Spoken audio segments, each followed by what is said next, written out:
everyone. Welcome back to another edition of StarSound Speaks. I'm your host, Irlianna, and this is episode 96. I can't believe it. Wow. So I'm going to be talking about the new moon coming up on Sunday in the Western Hemisphere, Eastern Standard Time. It'll be 10:31 p.m., I believe it is. And this is the new moon in Aries. It's a really powerful new moon. So I'm going to talk to you about all that. And I'll walk you through the houses of where this new moon occurs in your chart and what areas of life you would be seeing this very dynamic change that is about to occur.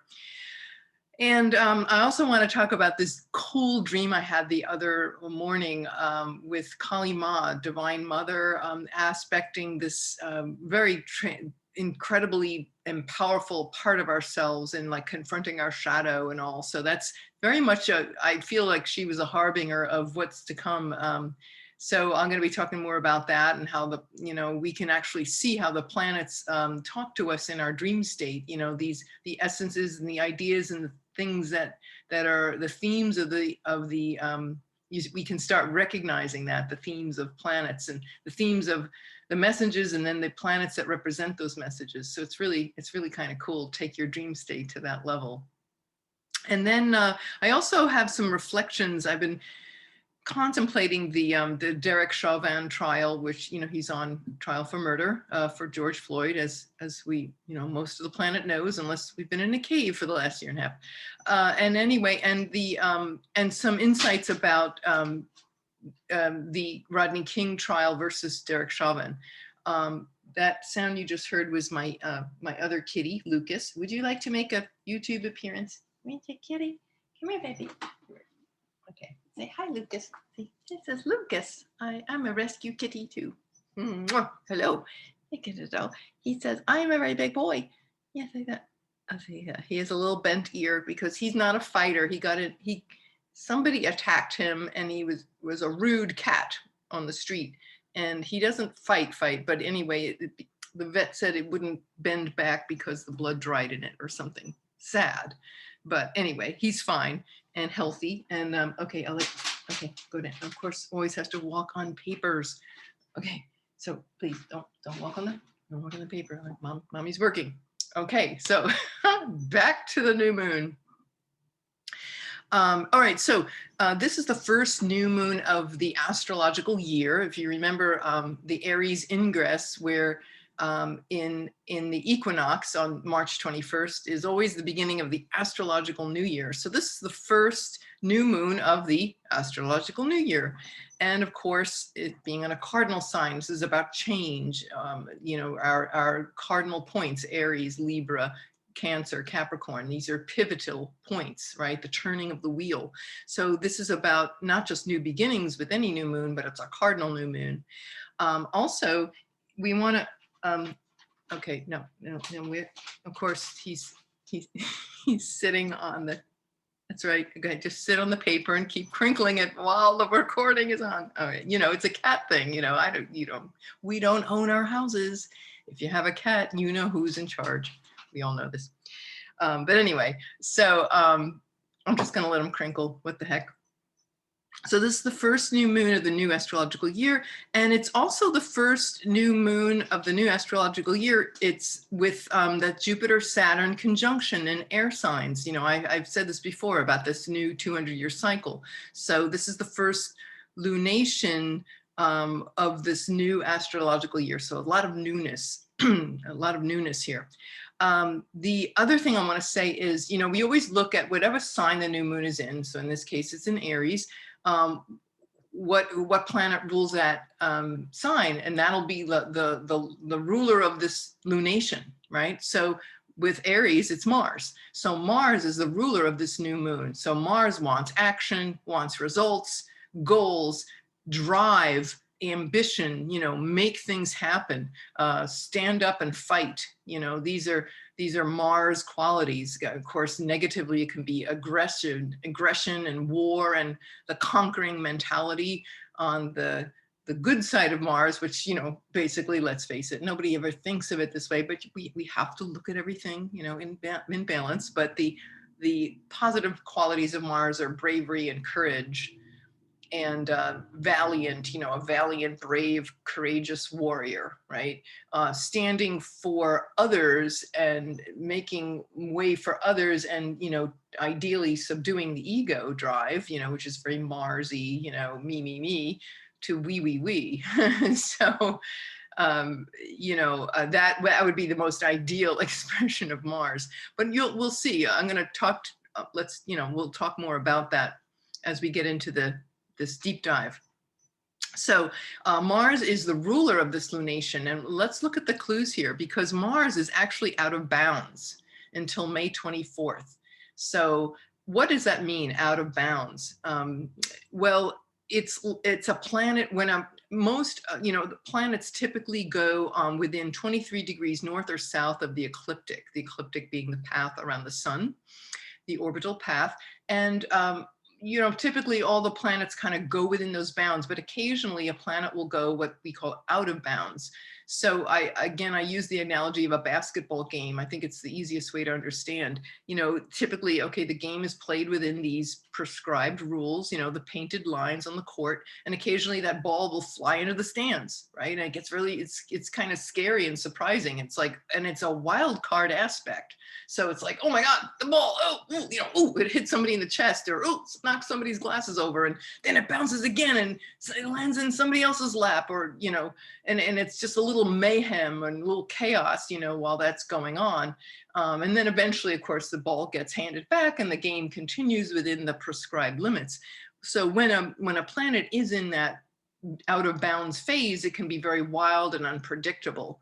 When Mercury is out of bounds, it almost feels like a Mercury retrograde. Things are just, the communications are kaflooey and chaotic. And when Mars is out of bounds, that's whoa, it's like the aggression of Mars then has another edge to it. It's just edgy and wild and unpredictable. So it's just something to be aware of.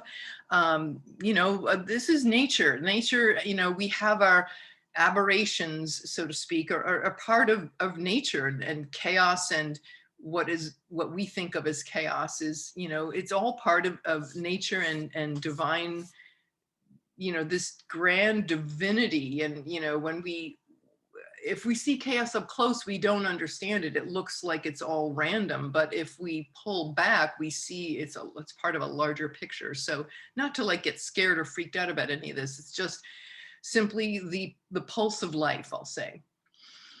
So anyway, we have the ruler out of bounds, and we also have a stellium in Aries. So the other word, stellium, is when you have three or more planets in all lined up in the same, within a few degrees of each other, in the same sign.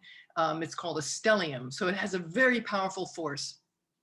So a conjunction, when a planet joins with another planet, it's like holding hands. So it's very intense energies, right? The energies blend. Well, in this case, we have, 1, 2, 3, 4, 5. We have 7 planets in, well, Chiron's not a planet. It's really like a minor, it's one of those, it's in modern astrology. Okay. Don't tell anybody. All right. I'm studying ancient astrology, but I still put in Chiron, and I still talk about Pluto, even though I'm not allowed. But anyway, no, I'm not allowed. Just Josh in here. No, in ancient astrology, we only look at the first 7 planets that were visible to the ancients. And, the sun, Mars through Saturn. And so anyway, we don't cover Uranus, Neptune, Pluto, but that's another story.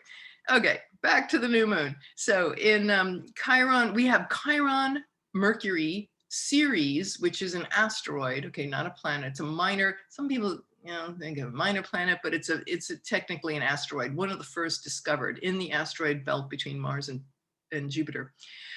Chiron, Mercury, Ceres, the sun and the moon, and Aries, which is a dwarf planet way out by Pluto, and Venus, all of them in the sign of Aries. So Mars is ruling all of these things. So and it's, the cardinal sign, and it's intense. So what does this look like? Let's break this down.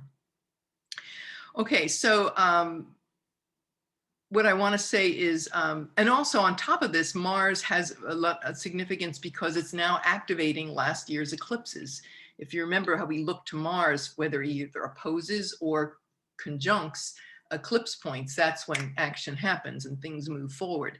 So Mars activating last year's eclipses is also happening as we progress into this new moon, which starts on April 11th and goes until the middle of the month of May. And then we'll have, of course, the new moon in Taurus. But until then, we have, this month, next month, very dynamic with eclipse activations, happening on top of all this. As I said in my April astrology, the entire month of April astrology roundup, which is the previous episode 95, I was saying how, this is going to be a really wild month, especially by the end of the month when Uranus, the sun will conjunct Uranus, and that's going to be amazing. But I'll get into that in another video. What I'm really focusing on here is the new moon lunation. So from this new moon to the next new moon, new beginnings. I also want to say that, this is very more on Mars.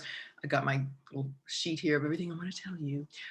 Mars is not just is it, the Lord of the eclipse activating last year's eclipses, but it burst out of this hemisphere, the nodes. So, and I think Indian astrology, Vedic astrology, I think they pay attention to this more. I don't hear it often referred to, but the nodes of the moon, north and south node, as for the last almost year, they've been in the signs of Gemini and Sagittarius. And since it has finally, all the planets have been on one side of that hemisphere between Sag and Gemini, but Mars just, I think it was at the end of last month, March, I want to say March 24th, Mars went past the north node in Gemini and it busted out. It busted out of that little bowl, that if you look at it in a chart, it would be like a bowl, and all the planets were lined up on that bowl. And Mars, speedy little Mars in Gemini, just kind of broke free out of that. So it's like saying, like, we might have only seen one side of a situation, and now with Mars, it's like, and in the sign of Gemini, it's like demanding to know facts and information, and passionately wanting to share that information. Interesting how that's playing out, especially with the vaccine rollout that we've been reading about, and the speed at which that has been unfolding has been pretty amazing. It's very, very very rapid. Well, Mars, let's get to it. No slow pokey thing here. And Gemini wants speed as well. So it's speed, Mars and Gemini, Mars, Mercury, right? Making that in that sextile too. It's, wow, it's getting things done. Like we were saying, this time frame is definitely about getting things done. So, he with Mars jumping out of that bowl where all the planets have been on that one side of the hemisphere, it's like seeing things in a different perspective. We also have Neptune squaring Mars. So Neptune in Pisces. So you could say that, with this lunation, you want your goals to be infused with faith, and you might not see, but there are people, and I'll mention this a little later too. It's like we'll have invisible help. Very intense cathartic changes coming up this month. And if we think the square at Neptune, we might be at odds with our faith or having faith. But the square with Neptune would be saying, it's time to embrace, and even though we may not see forces at work, you could say your ancestors, angelic beings, spirit guides, that's very Neptunian. This kind of thing, compassion and such, all very Neptune qualities. So even though we may not be present to that in our egoic self, that it is working. It's like the invisible help to keep the faith. Okay, so April 9th to the 17th, we're going to have the sun, moon, Venus is exactly squaring a conjunct Eris. Eris is the goddess of discord and chaos, as she is known, and it's from this Greek myth, and she, She was this upstart, okay? You know, she came like, I think she crashed somebody's wedding, and she like all these, you know how bridesmaids all line up to like get that bouquet in weddings? Well, she was like, forget that, right? I wasn't invited. Throws this apple into the play, and she writes on the apple like, to the fairest, and she like chucks it into the crowd. I could just imagine it's like all those girls like wanting to get that bouquet, right? And they all come grabbing like they like the bouquet, right? They all fight for it. Who's going to be the fairest? You know, so there's this thing about how do we interpret the fairest? Is it fair like in fair play, or is it the fairest like the prettiest? You know, so it's subject to a lot of interpretation, but she's definitely the upstart, and she likes to address imbalance, things that are not fair. And so to have the sun and moon and Venus, which is the goddess of peace, she wants love and peace and harmony and connection, lined up with that warrior, you know, sometimes Eris is known as a female Mars, you know, so, you know, the sun, moon, and Venus lining up with Eris as they square Pluto. That's hot taco sauce. That's 9/11 taco sauce. That's like, you know, like 5-star red hot tamale. Yeah, that's intense.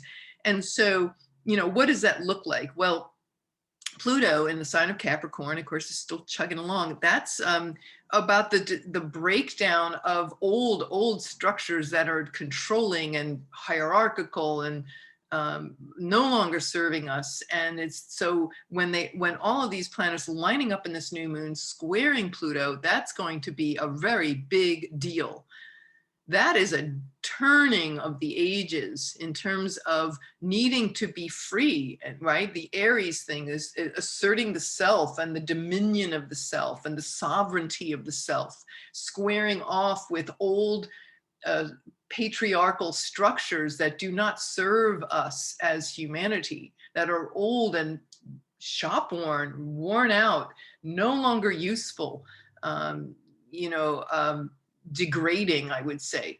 And so I think this certainly on one level, it's a very big month for women. You know, when you think about Venus, you know, women, Venus in Aries, Venus is not comfortable in Aries. You know, this is not her comfort zone, not with Mars running her, like telling her what to do. You know, it's like harsh, you know, Venus is going to move into a few days later, is going to move into the sign of Taurus. So she'll be able to, that's one of her, you know, she loves and flourishes in Taurus and Libra. So it's going to be a lot easier for her to make peace and harmony and connection. It's going to be easier and softer. So she'll move out of that harsh, detrimental place in Aries, finally, after 6 weeks there. So that after the rest of the lunation, she'll at least be in her own home sign. But for the new moon imprint, you know, she's in Aries. So she's fighting. You know, she's being passionate. You could say, be passionate about peace, be passionate and strong about and taking a stand for peace and love and harmony. So, so that's kind of what's going on there. Now, if you have the new moon is going to occur at 22 degrees of Aries. So if wherever this is in your chart is where this lunation is going to take place. So that's the area of life that will be highlighted, right? So if you happen to have Aries and Capricorn in relationship houses, like the 7th house of partnership or marriage or one-to-one, or the 5th house of, you know, love and romance and, you know, midnight booty call and hookups and sex and pleasure, or the 11th house of friends and allies, you know, if you have them in those relationship houses, there's definitely calling us to break free of, you know, to be ourselves. We want to be ourselves, but we also are contending with safety and breaking free of fears, you know, fears of maybe not fitting inside the status quo, you know. So it's going to be especially powerful. But really, no matter where this occurs in your chart, it's going to be quite a dynamic month. I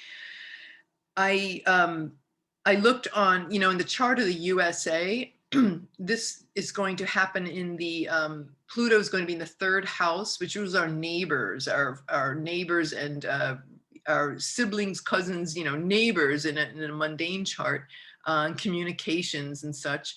And, I think news media too. And then in the, so in Capricorn would be, like the powers that be, like the major media outlets, squaring off with sixth house matters. So the new moon's going to be in the sixth house for the USA chart. So that's one's daily routine. It's also rules workers, and things. And so there could be, that's where this feistiness is going to be occurring, right? And so we are seeing things newly in terms of how we can serve, right? Sixth house is also about service. So yeah, the Jupiter, this is interesting because Jupiter right now is at, what is it, 26 degrees of, let me check my little chart here, is in this, Jupiter is at 25 degrees of Aquarius. And so it is conjunct the USA moon. We have our moon at 27, is it Aquarius?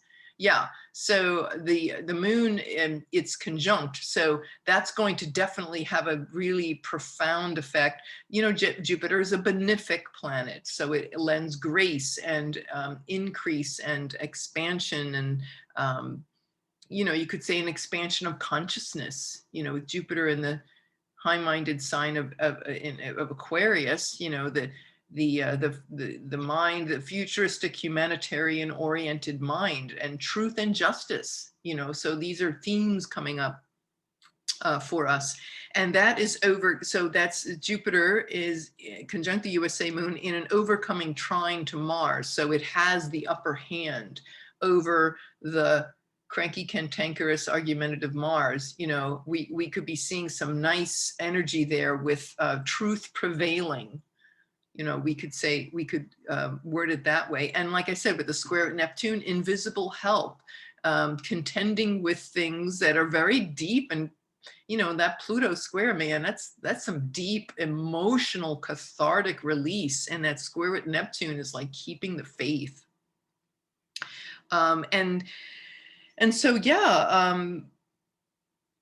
maybe it's a time, well, I want to, as I mentioned that, let me just finish a couple of other things here in terms of, because I want to talk about how this is going to be relating to where we might be seeing this, okay, later in the month.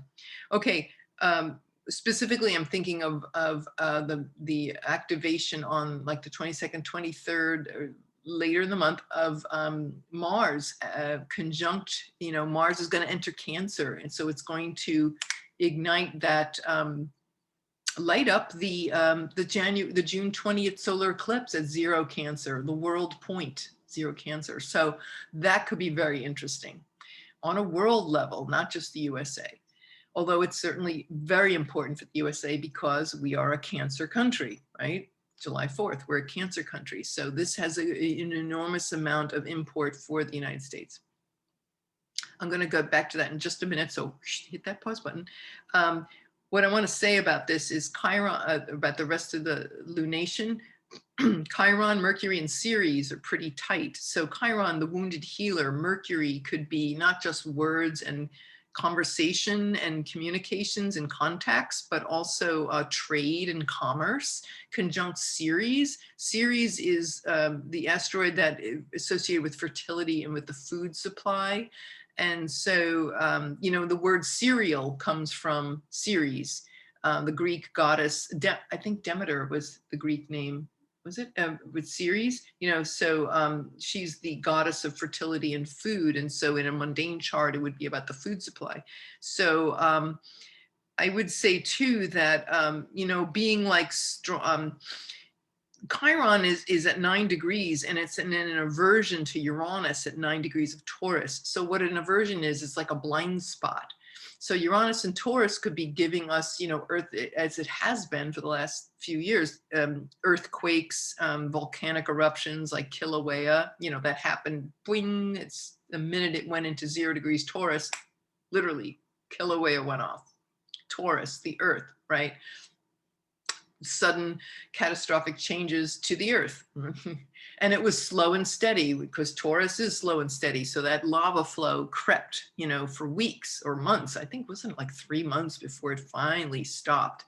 So Chiron in this new moon in aversion to Uranus is it could be that Uranus, we might be careful that we're not blindsided by sudden change that we don't see coming that might affect our ability to function, in the United States on our daily routine.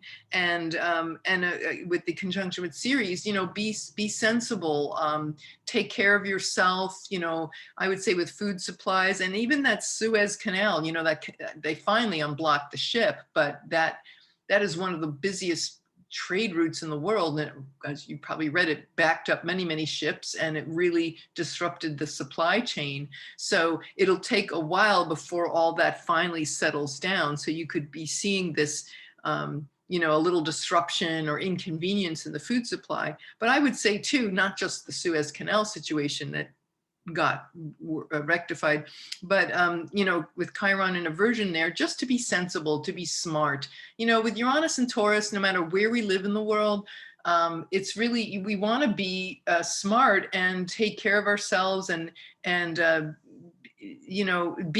break out of routines and stuck thinking, and I would say complacency around our food. We don't want to take anything for granted, and it's always a good idea to always have, food on hand in case, who thinks about a Suez Canal, one boat that can, change everybody's, what's happening on grocery food shelves. It really makes us realize how interconnected we all are and how much we need each other and depend on each other.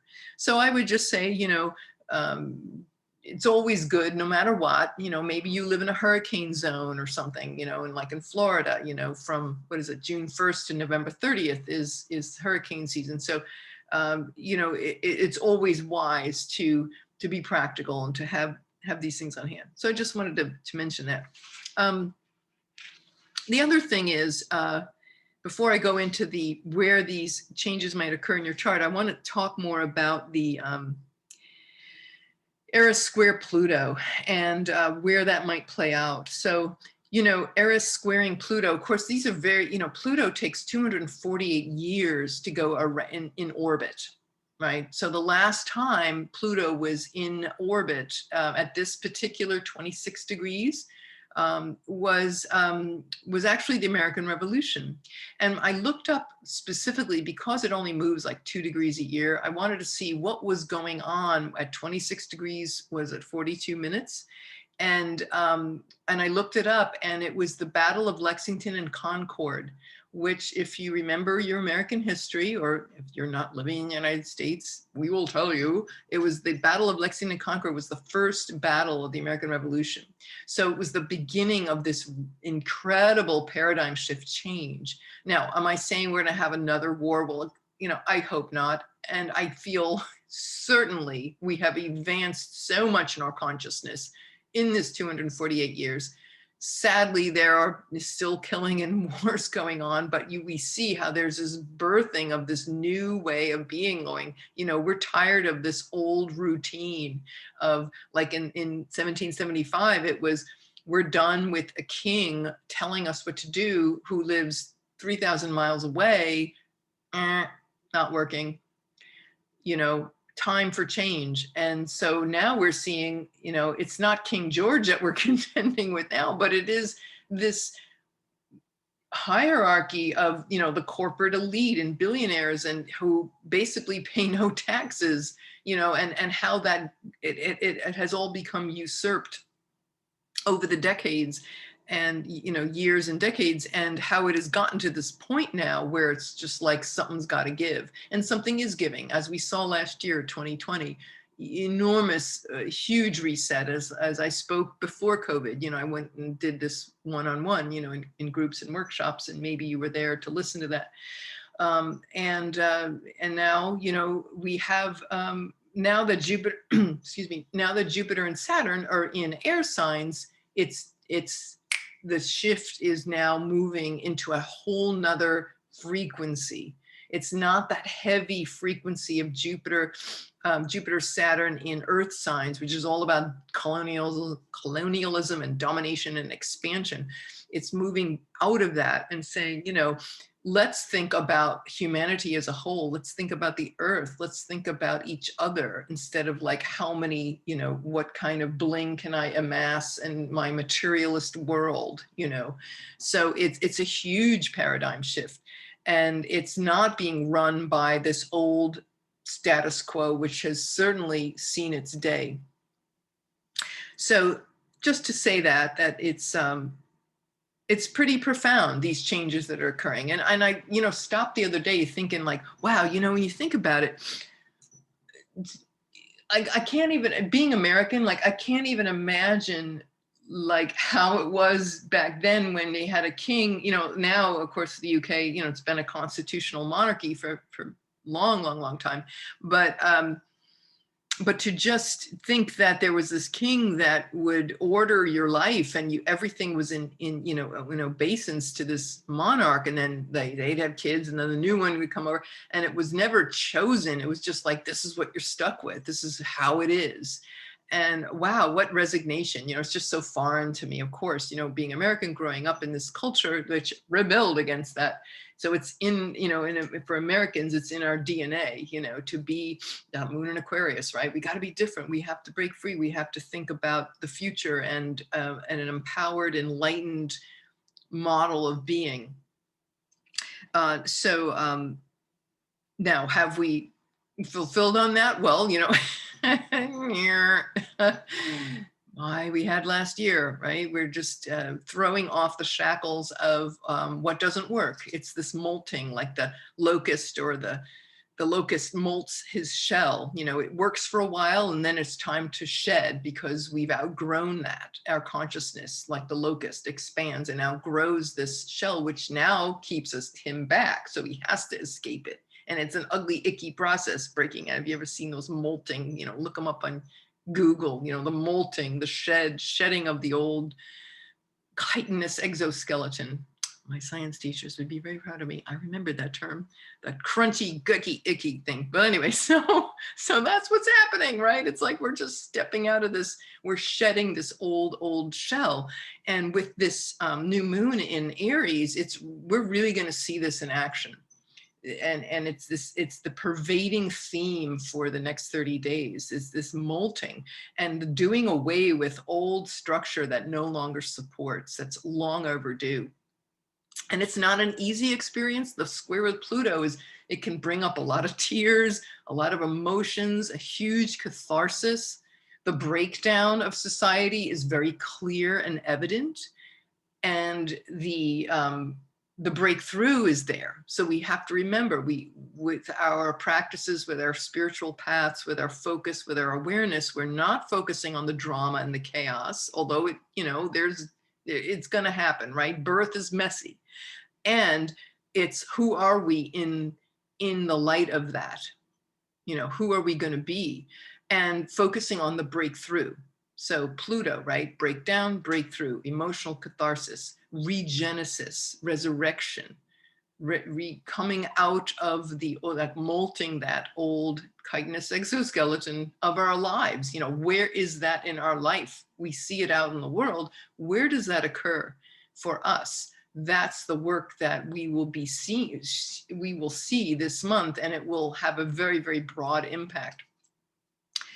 So where does that happen? Okay. Well, I want to, before I get into the houses, walking you through where these might occur in your chart, I just want to say one more thing about, you know, Eris square Pluto was very loud, especially last year, you know, in the wake of George Floyd's tragic death and all of the protests, which went all over the world, as we know. And then again in the fall, when the sun was in Libra, it was making a T-square. So the sun in Libra, so that Libra new moon, the sun opposing, and the full moon too, the sun opposing that Eris-Pluto square, you know, so yeah, this, and was, and what the sun was conjunct what do you call it? Aries. Woo, gotta check my things out. Yeah, the sun was in Libra and it was opposing Aries square Pluto back in the fall. So that's, you know, if you remember the Pluto protests, no, trying to speak, the Portland protests. I remember that naked Athena, you know, the woman that sat there completely naked. She had her mask on and her hat and she had bare feet and she was like completely exposed. Like she just sat on the ground and faced the riot geared cops with their, you know, riot shields and such. And how bold that was very Aries, you know. So taking on, of course, back then we had Saturn there and Mars and Saturn. Remember how the mess of, oh my God, that fall was like, I did a whole webinar on it because I could see what this big, excuse me, what do they say in Yiddish? This big mishigas happening, right? Ugh. Well, we got through it. Well, now we have, with the new moon in the sign of Aries, lined up with, here it is again, you know, it's very, very loud again. So this this power of us standing up for our power and not putting up with the powers that be, the part of it that suppresses, where we feel suppressed, is going to become very, very evident. So the need to break free, again, you know, this is the big conversation for this month. So having said that, I want to say that, you know, this is a new beginning and a new direction because, see, remember last year, Jupiter and Saturn were in Capricorn and the earth signs. It was still in the old cycle, the last few weeks or month of the old cycle. Then the new 200-year cycle started in December with the Jupiter-Saturn conjunction in Aquarius, 0 degrees Aquarius. And that's now for the next 200 years, just to refresh, for the next 200 years, whenever Jupiter and Saturn meet up, every 20 years, it's going to be in an air sign: Aquarius, Gemini, Libra, Aquarius, Gemini, Libra, Aquarius, Gemini, Libra, right? But like for 200 years.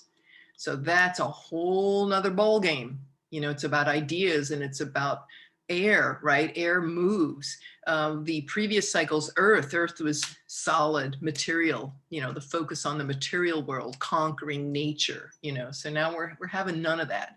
So the fact that now we're going to have that, the Aries square Pluto's happening now under the Jupiter-Saturn conjunction in Aquarius. So it's a different ball game, different flavor, has a more humanitarian, visionary, you know, when you think about Aquarian energy, it's we, not me. So this is going to have a huge, it's going to color things differently. And so the change that we have all longed for in our hearts to have a more egalitarian society is going to come into focus more. So yay, right? So I just had to say that. All right. That it is different from last year. It's not a repeat. You know, this is not like, oh, here it comes again. I think things have changed. All right, so having said that, oh, I do want to say about, I had this dream I want to tell you about because it relates to this new moon lunation. I think it was already starting to speak to me just the other day. It was really interesting. And I'm getting more and more used to this idea of using the planets, you know, like thinking about, and I write everything in my dream journal.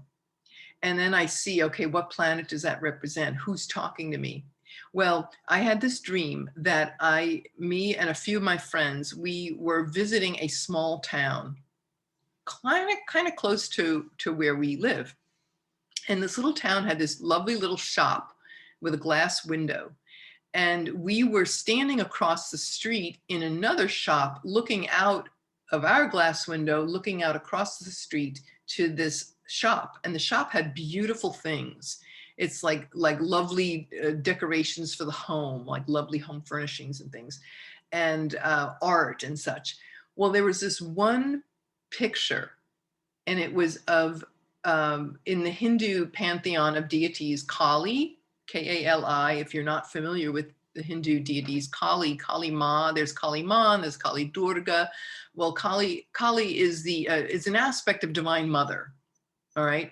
And she is pictured typically like dark navy blue skin or black skin and very powerful, strong eyes. And, Kali Durga is about, slaying the ego, fierce looking, fierce, dynamic female energy, but strong and powerful and fierce.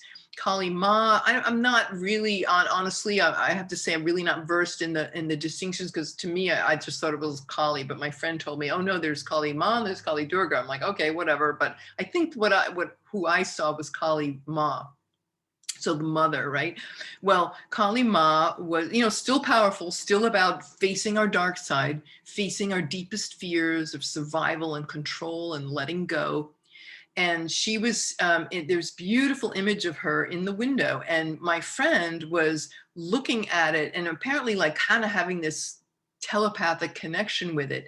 And she was, telling Kali Ma, about her life and whatever she was going through. And Kali starts nodding her head up and down, listening to my friend, up and down, like really excited, like, yeah, you're getting it. And then at one point she even put her hands up, with both hands, both palms facing, and nodding her head, like cheering her on, like, yeah, you got it, like that, like it was all telepathic. And I was like amazed. It was such a mystical experience. And so then I'm like, oh, well, she finished her thing. And then it was like for me to step up and like, oh, now I can talk to Kali Ma, like an oracle, and this is oracular experience, oracular and spectacular. So I'm thinking, oh, I don't know what to ask her. I just, let me, somebody else here, take the floor. I need to step back and figure out what I want to talk to her about. But I was so blown away that I wanted to go and get a picture. And I looked up the company that makes these images of Kali Ma, and we ended up driving there to try to, and I wanted to tell the owner of the company like what happened and how I would desire, not only what happened, but the desire to buy this art so that I could have my own experience at home and like do this all the time. So it was really an interesting, the story goes on, but that was the gist of it, being that we had this direct connection with Kali Ma, and the desire to make that a part of our daily life. So it wasn't like we had to go to the store to connect with her. This store, I'm thinking merchants, Mercury, right? Mercury telling us Mercury is, really powerfully working there in, and Mercury right now is in Aries. So it is making a very strong statement. But anyway, I loved the fact that this was, happening. And I feel that with this powerful, stand up for oneself and one's divinity and sovereignty in the month of April, with this new moon lunation squaring Pluto, face your fears. And it will be can be scary, but it'll be cathartic, and it'll totally be worth it. And we'll come out like the phoenix from the ashes. We won't know ourselves. It's a whole new level. I'm hearing the words mystical engagement. So there's a lot that's at stake here, and it's our choice to, how this is going to play out for us. I mean, we get to decide. It's not out there, and it's not about observing outside, although yes, there is this reality called other people, but we make the choices that are going to, best serve ourselves. So with that, I would say that, here's the thing. With the Derek Chauvin trial, that might happen. I think they're supposed to come to a verdict towards the end of the month. So I'm thinking, okay, Mars, 0 Cancer, wow, what's it going to look like? I've read some little bit keeping up with the daily, the trial witnesses and such, and as of this recording, the prosecution is still bringing people. Defense hasn't stepped up yet. And it has an incredibly powerful, strong case, which, as you know, it's very difficult with cop trials to many of them, get dismissed or they don't get guilty verdicts, because of the situations of, I had to, it's that tough thing where they have to decide, is this person a threat and this and that. But of course, in this case with Derek Chauvin, there's none of that. And so I'm thinking, wow, what could happen with this new moon lunation with these powerful squares of Pluto and Mars and Jupiter in a trine, how could that play out? Well, could it be that people, I mean, who knows we have no idea with the defense not having even started yet, how is this going to, it looks really good for a conviction right now, but of course, on which counts, second degree, third degree, manslaughter, homicide, manslaughter. So we don't know, but it could be that no matter which way the conviction or not, happens, there could be fighting, there could be upset. And again, it's, us, we decide, we choose, oh, well, I got mala beads, I got my prayer beads in one hand, and what's my intention and who am I going to be for a world that is going through this catharsis? So I just want to say that, it could look that way. It could be that there is this, these upsets could look scary. But on the other hand, it may not. I mean, it depends. Again, it's all our consciousness. I'm not here to, sow fear, certainly not into anybody's mind, but you have to be real too. These things are happening along very intense activations, Mars's role in the new moon lunation and the eclipse activations coming up. So we have to, just be aware of that. Let's see, all right, April, here's my little, I kept my little cheat sheet here. Is it April? Mars at 23 Gemini is going to be on April 12th. So that's only a few days away, 4 days away. And that is going to oppose the December 2020 solar eclipse that happened at 23 degrees of Sag, conjunct the galactic center.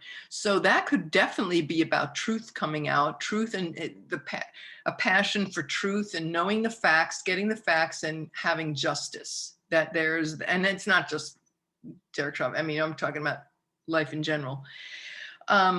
We could apply that to the vaccine rollout. There could be, I think too, with our eclipse, and again, I will be doing eclipse coverage, as we get closer.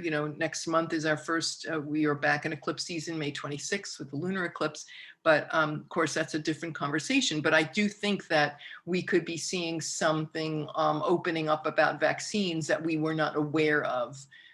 Truth or something, or information and facts, right? Gemini coming to the surface that may not have been present initially. You have to remember that the first vaccine rollout was on the solar eclipse.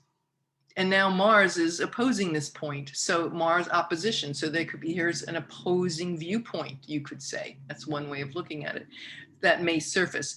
April 12th is when Mars will oppose. So we'll see. These are potential places where things could play out. April 23rd is when Mars conjuncts the 0 degrees Cancer from the June 20th solar eclipse last year. And so, when I did my conversation with Smyrna about the royal family, I was like, we got more coming with them, and Harry and Meghan and the royal family, and there's, that kind of thing. But Prince William will certainly have his son is at 0 degrees of Cancer. So, there's a lot of change going on there. And then in the area of like this trial, wow, there could be a lot of intense, there's definitely a confrontation in store here, and not to, we can't sugarcoat that. And so it's going to call us to be really strong and passionate in our desire for this better world. And we have to be the change that we wish to see.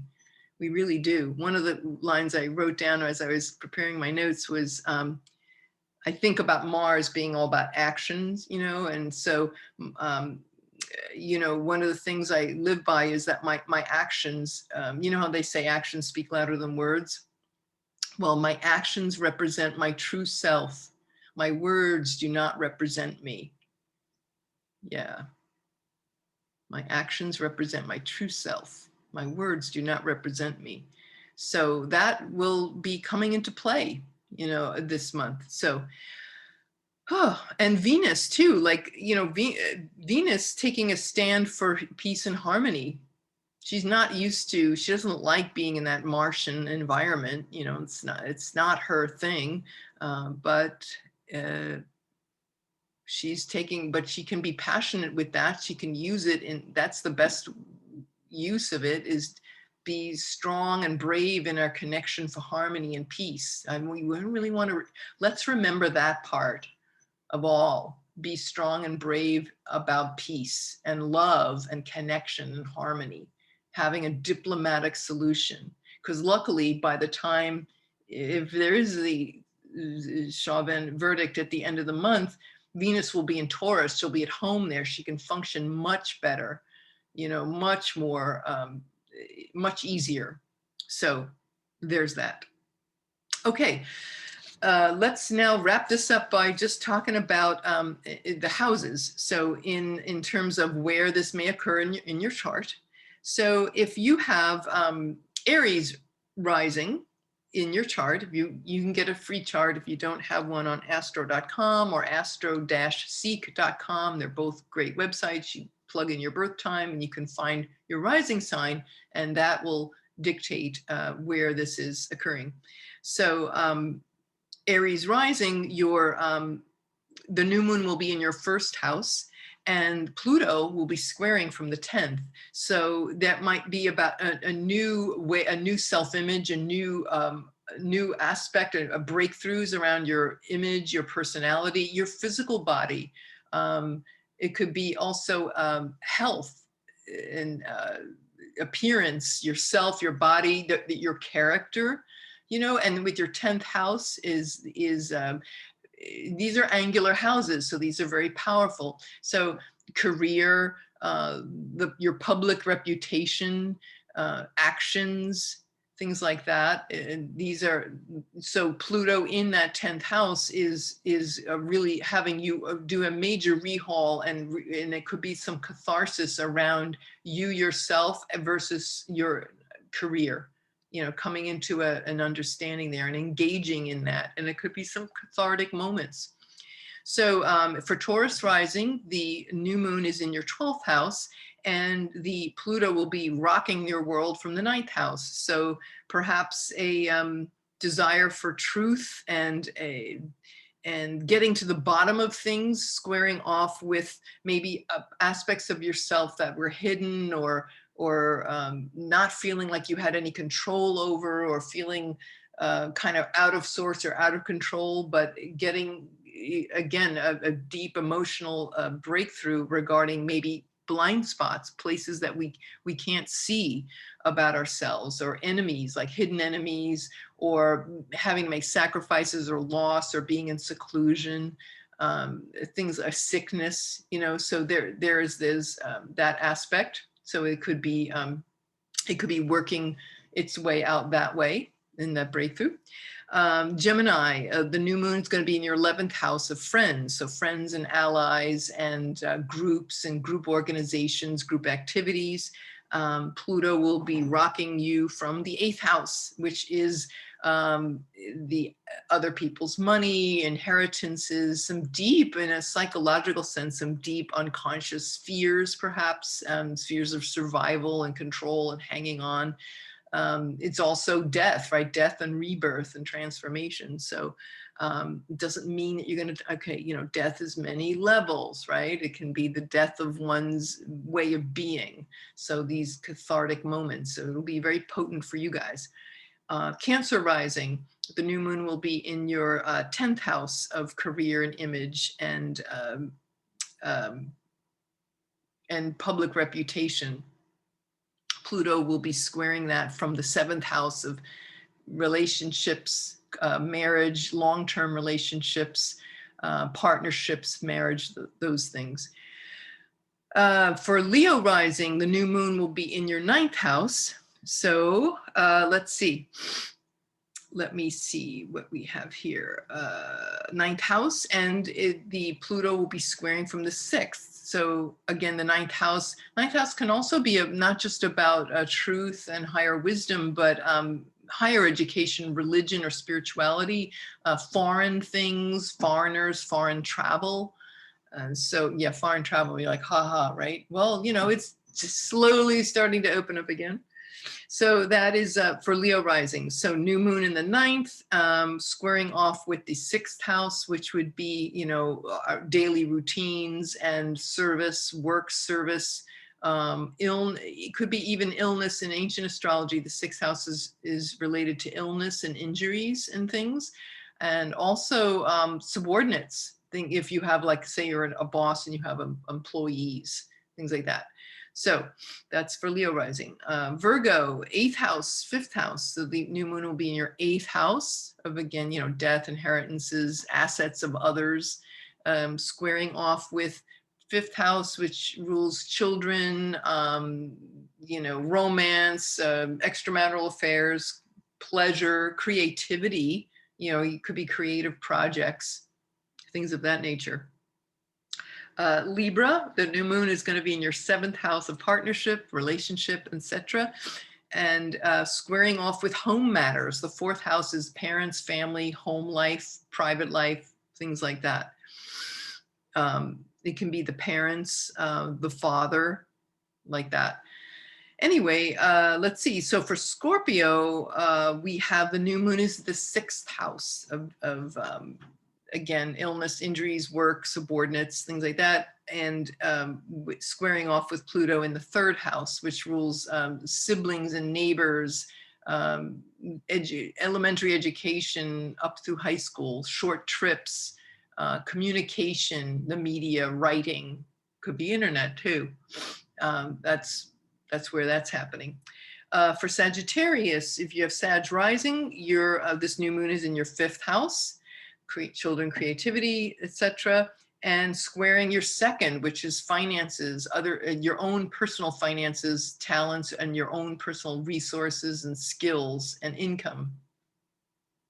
So you might have a little, you know, Pluto shaking up that 2nd house. You know, of course, it's been transiting through your 2nd house for a while, but with that engagement with the 5th house, so there could be some new beginnings. It could be a new beginning with a love affair. So who knows? Let's see what happens. Let me know in the chat box below.